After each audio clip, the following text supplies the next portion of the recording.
اس وقت آپ کی حکومت ہے اور آپ کی حکومت میں ایسا ہو رہا ہے کہ سوشل میڈیا پر ایک بھرپور پروپیگنڈا 6 ججز کے خلاف، خاص طور پر جسٹس بابر ستار صاحب کے خلاف ہو رہا ہے، جس پر حکومت نے کوئی ایکشن نہیں لیا۔ حالانکہ اٹارنی جنرل صاحب خود کہہ رہے ہیں کہ جسٹس بابر ستار کے سارے معاملات کلیئر ہیں، میں ان کا اس وقت ساتھ رہا ہوں، پارٹنر رہا ہوں، میں خود ذاتی طور پر ان کے سارے معاملات دیکھے تھے، اگر نوٹس ہوتا ہے تو میں اپنے عہدے سے مستعفی ہوں گا اور جسٹس بابر ستار کا دفاع کروں گا اس حوالے سے۔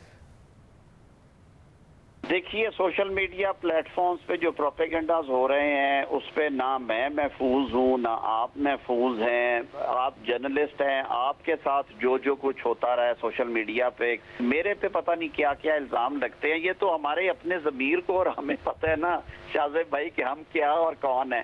سوشل میڈیا کو میں تو سنجیدہ نہیں لیتا، اس لیے کہ اس کا نہ سورس سمجھ آتی ہے، کوئی یوگنڈا میں بیٹھا ہوا ہے، کوئی روانڈا سے کر رہا ہے، کوئی نیو یارک سے کر رہا ہے، کوئی لندن سے کر رہا ہے۔ ہاں، حکومتی سطح پہ اگر کوئی ایسی چیز ہو، ماضی میں یہ ہوا کہ سٹنگ جج صاحبان کے خلاف حکومتوں نے ریفرنسز فائل کیے اور وہ فریق بنے۔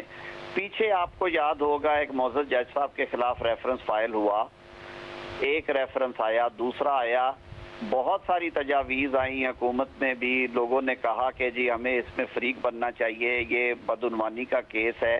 ایز اے لا منسٹر میں نے اپوز کیا، میں نے کہا نہیں، یہ حکومتوں کا کام نہیں ہے کہ اس طرح کے ریفرنس فائل کرنا، حکومت ایک نیوٹرل فریق کے طور پہ اس میں رہے۔ اٹارنی جنرل صاحب کو جو آئین میں ذمہ داری دی گئی آرٹیکل 209 میں وہ پوری کریں۔ اگر اسے عدالت اور سپریم جوڈیشل کاؤنسل اسے پروسیکیوٹ کرنا چاہتی ہے تو اٹارنی جنرل کو حاضر ہونا چاہیے، ہمیں غیر ضروری فریق نہیں بننا چاہیے۔ جسٹس مظاہر علی اکبر نقوی کے کیس کی میں بات کر رہا ہوں، اور آپ کو پتہ ہے کہ وہ کمپلینٹس ڈفرینٹ کارنر سے آئی، کچھ بارز نے کی، کچھ پرائیویٹ انڈیویجولز نے کی، اس پہ کارروائی ہوئی، جو فیصلہ ہوا حکومت نے اس کے مطابق نوٹیفیکیشن جاری کر دیا۔ گورنمنٹ کی یہ قطعاً پالیسی نہیں ہے کہ وہ ججز کی پک اینڈ چوز کرے اور ان کے خلاف ریفرنسز کرے یا ان کے خلاف ویلیفیکیشن کیمپین کرے۔ تو پھر آپ یعنی اس پروپیگنڈے کو انڈورس نہیں کرتے ہیں، جو اٹارنی جنرل صاحب ہیں ان کی رائے کو انڈورس کرتے ہیں اس حوالے سے؟ دیکھیں، بابر ستار صاحب ایک پڑھے لکھے ایک قابل جج ہیں، باقی ہر شخص کا ایک اپنا مزاج ہوتا ہے۔ کچھ لوگ ہیں جو ریسٹرینٹ ایکسرسائز کرتے ہیں اور وہ سمجھتے ہیں کہ منصف کو بہت متحمل مزاج ہونا چاہیے اور اس کے مزاج میں سختی نہیں ہونی چاہیے۔ کچھ لوگوں میں یہ چیز نہیں ہوتی۔ میں اس پہ کوئی ججمنٹ نہیں دوں گا because it's not my domain. Attorney general صاحب کی کیونکہ وہ ایج گروپ بھی ہیں، ایک دوسرے کو جانتے ہیں، انہوں نے کام کیا ہوا ہے ایک فیلڈ میں، کارپوریٹ سائٹ پہ ان دونوں کا اچھا کام تھا، وہ ان کے ذاتی اثاثوں اور معاملات سے آگاہ ہیں، میں آگاہ نہیں ہوں سر۔ انہوں نے اگر اس پہ رائے دی ہے تو بہت اچھا کیا ہے، آدمی کو بالکل کلیئر ہیڈڈ ہونا چاہیے۔ مجھے اگر کسی چیز کا پتہ ہے تو میں آج بھی کہوں گا کہ جسٹس طارق جہانگیری جو ہیں ان سے میرا بہت اچھا تعلق رہا ہے بار میں، وہ بار کے پریزیڈنٹ تھے جب میں پاکستان بار کاؤنسل میں تھا، پھر وہ ایڈوکیٹ جنرل اسلام آباد تھے، اس کیپیسٹی میں ان سے ملتا جلتا رہا ہوں۔ وہ ایک بڑے بیلنسڈ اور بہت متحمل مزاج انسان ہیں، اور میرا ان سے جو ایک ہمارا ہر انسان کا ایک سوشل رشتہ ہوتا ہے کسی شخص سے، میری نظر میں ان کے لیے بہت ساری عزت ہے۔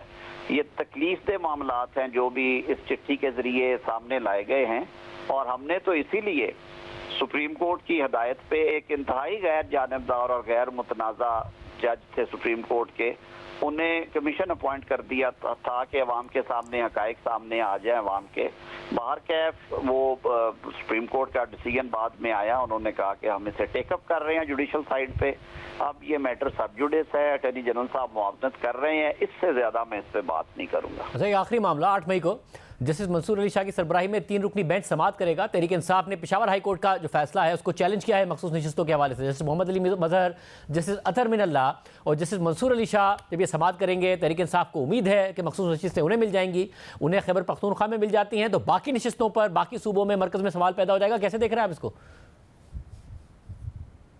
شاہ زیب بھائی، میرے خیال میں مجھے بطور وزیر قانون اس پہ بات نہیں کرنی چاہیے۔ یہ بہت ہی ایک ڈیلیکیٹ معاملہ ہے جو سب جوڈس ہے۔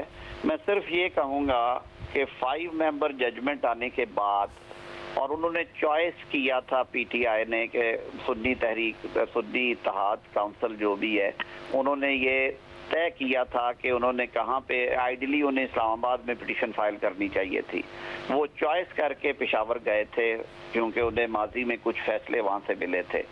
وہاں پہ لارجر بینچ نے بہت تفصیل سے سننے کے بعد ایک بہت ویل ریزنڈ ججمنٹ دی۔ میں اس کیس میں ایک دفعہ الیکشن کمیشن کے پیش ہو کے بحث بھی کر چکا ہوں۔